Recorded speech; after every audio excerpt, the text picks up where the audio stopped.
Showbiz fanatics, Miss Atasha Mulak and Miss Miles Ocampo abay pinagsasabong sa social media dahil po sa pangyayaring ito. Ano nga ba ang kumakalat ngayon sa social media? Ang lahat ng yan. But before that, if you haven't subscribed yet to my YouTube channel, please don't forget to like, share, and subscribe at i-hit mo na rin ang notification bell for more showbiz updates. Bago tayo magpatuloy sa ating updates for today's video, ay nais ko po muna of course magpasalamat sa lahat ng mga legit viewers, subscribers, tang lahat ng mga legit na nagmamahal at sumusubaybay sa mga videos natin. Maraming salamat po. And for today's video, ayan, so kung natunghayan nyo po kanina, ay nag-celebrate ng kanyang special na kaarawan si Mr. Wally Bayola sa barangay. At the same time, pinagdiwang din ito ng mga Daver Cards mismo sa loob ng studio, kung saan ang lahat po ng mga Daver Cards na girls ay nag-alamin boleche noon sa mga oras na yon. At talaga naman napakasaya ng episode ngayon dahil naging emotional si Miss Maine Mendoza nung binati niya si Mr. Wally Bayola ng birthday niya. At ganoon din naman si Wally. Sabi nga ni Bossing, 'di ba, nakakatuwa lang yung statement ni Bossing matapos bigyan ng parang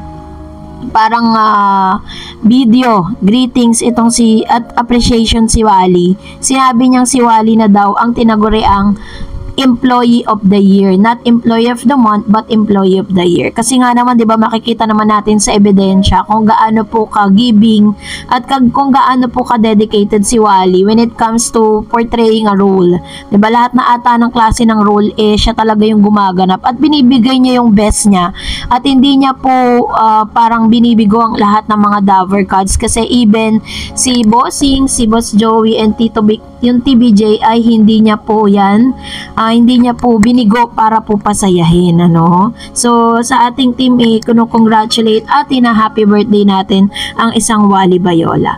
At ngayon pag-usapan natin ito kasi kung matatandaan po ninyo, nung nag-guest po si Mr. Kiko Estrada dito po sa Eat Bulaga nung April 8, no? Kung saan nagtrending po sila at sinasabi nga na si Miles Ocampo at si Kiko Estrada daw ay bagay daw maging Aldab, no? Aldab.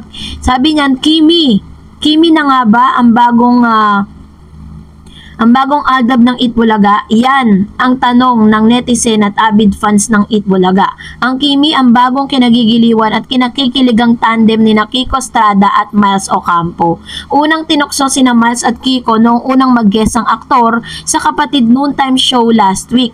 Pinahubad kasi ni Miles ang suot na leather jacket ng aktor habang naglalaro ito ng therapy segments ng Eat Bulaga. At habang ini-interview ng Daver Cards host, ang guest nila ay napansin ni Maine Mendoza ang pagbablush ni Miles at ang paghawak ng dalaga sa dibdib ng kapatid action star na si Kiko Estrada. Doon na tinukso ni Maine ang dalawa. Maging si Alan Kay ay biglang tumayo at pinaglapit sa isa't isa sina Miles at Kiko. Super kilig ni Mengay maging sina Tito Soto, Big Soto at Joey De Leon habang tinutokso ang dalawa. At doon na nga nagsimula ang tambalang Kimi. Botong-boto nga si Maine sa Kimi dahil pinsan ni Arjo at Taide si Kiko at close friend naman niya si Miles. Nitong Lunes nga ay muling bumalik sa Eat Bulaga si Kiko para mag-promote ng bago niyang serye sa TV5 at muling nagkita ang dalawa at kapansin-pansin na mas lalong dumami ang fans ng Kimi at nag-trending agad sa social media. Mukhang bet na bet ng Eat Bulaga viewers ang bagong tambalang komento ng netizen at mukhang may papalit na sa Aldab ni na Alden Richards at Maine.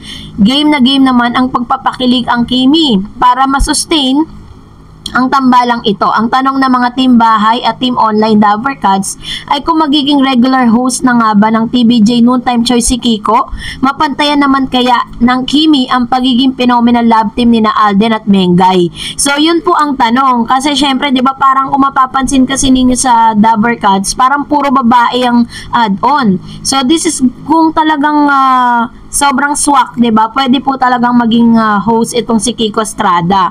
So, pero alam niyo po ba that aside from those news, ay iniintriga po itong si Miles Ocampo at si Atasha Mulak. Parang pinagsasabong po sila, no?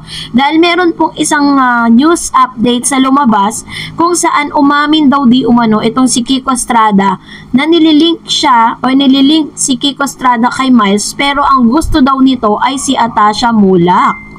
Ang bongga at maraming kinilig, no, kina Kiko at Miles. Iba ang ginagawa. Kasi nung dumalaw nga daw di umano itong si Kiko Estrada sa mismong kaarawan ni Miles. Pero na-surprise nga talaga si Kiko kay Miles. May mga fans na kasing siniship sina Kiko at Miles. Ang iba ginagawa rin ng love team ang dalawa. Mickey nga daw ang tawag ng iba sa dalawa. Pero may nagchika din na kahit daw kay Miles inililink si Kiko, ay iba naman daw ang crush ng binata. So medyo lumo yung mga Kimi fans, ano. Si Atasha daw kasi ang type ni Kiko. Aminin kaya ni Kiko ang tungkol sa chikang nasagap natin. Narinig kasi ng ilang source na tinutokso si Kiko ng ilang mga kakilala. Si Atasha nga raw kasi talaga ang crush talaga ng anak ni Gary Estrada. So yun na. So dahil po dito nagkaroon po ito ng parang nagkaroon ito ng usapin na parang bongga daw or parang ito po isang estratehiya na kung ipapasok po si Kiko Estrada parang magkakaroon ng feud, pero yun po ay for the show lang. So kung aamin nga si Kiko Estrada na talagang gusto niya si Atasha Mulak tapos papasok din siya bilang isa sa mga host, ay posible po na ganun yung mangyayari. At possible din na ito na rin yung pagkakataon ng Itbulaga para po talagang masabayan yung mga Gen Z natin sa pangkasalukuyan. Kasi talagang si Miles po kasi very giving din siya when it comes to hosting. At talaga makikita mo talaga na she's enjoying what she was doing right now. And si Kiko Estrada naman, very close din naman kay Main dahil magpinsan nga sila ni Arjo Atayde at kilala siya ni Main Mendoza. So sana lang mabigyan ng ng linaw at mabigyan din sila ng break dito sa Itbulaga kasi yun yung pinakaantay nating lahat.